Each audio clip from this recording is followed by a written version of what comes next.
I'm Rod Stoneman. I work at the Huston School of Film and Digital Media in NUI Galway. I've been here 10 years, and we have developed a number of programs, about 6 MA programs and 1 BA Connect program. Rod, we know you studied English at Kent University, but I'm just wondering, can I take you back a little bit further? Was creativity encouraged in your earlier childhood education? You know, I think that there's a really big problem in most education systems in Europe, actually, whereby creativity at a primary school level is clearly encouraged, and most young children get a good experience of it.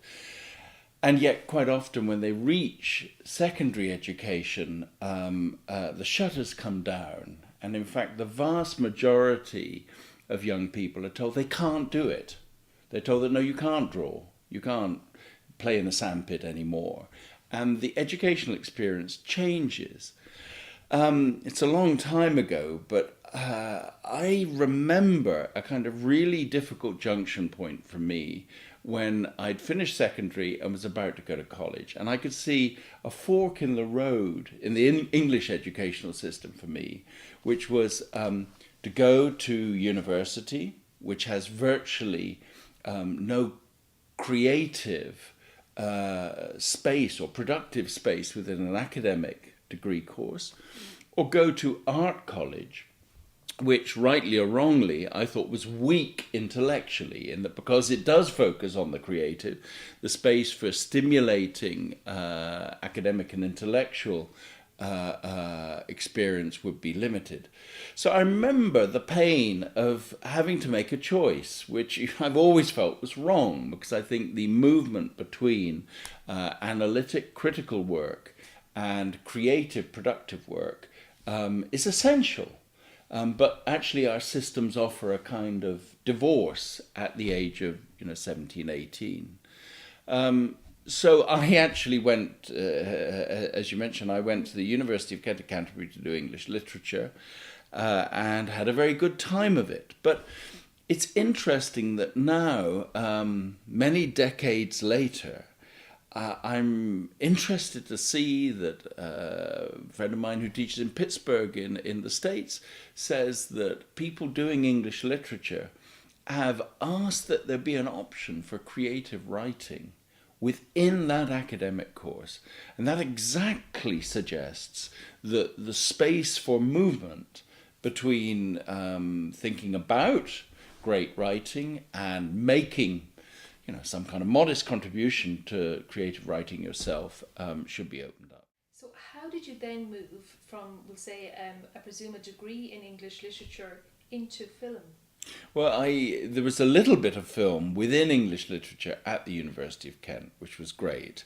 There was a couple of courses, I think, because the lecturers wanted to engage with film, so a couple of courses of film within Englit at Canterbury.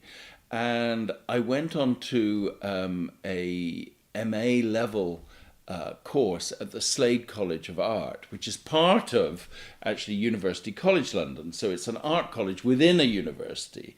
And doing film as a 2-year course really meant that, also because it was within it was an academic focused course within an art college, that there was plenty of space for creativity in that period of study. Your parents, Rod, did they encourage when they heard you were going to do film studies? What was their reaction? Did they worry that you might ever be employable? Well, this is a slightly different epoch, and so maybe the pressures that exist at the moment in an economic depression were not so proximate. And without going into a lot of Oedipal stuff, my mother was always very supportive. My father was more apprehensive. I mean, maybe that's the role of fathers, to worry about, but what work will you get? But after doing the University of Kent BA and then going on to the Slade, my father relaxed because I got some work quite quickly. I worked at the Arnolfini Gallery in Bristol, which is a sort of art centre, and went from there to Channel 4. And because by the time I worked with, television is so crazy, but the notion of working for television meant, oh, well, that's a career, and I won't be looking to him for subsidy or summer jobs anymore. Can creativity be taught? Well, I can see why you ask the question, because the connotations around the verb to teach are not easily compatible with creating the space for creativity itself. But it does seem to me absolutely essential to allow a shift in the educational experience, which is more participatory, more active, which is how I understand creativity.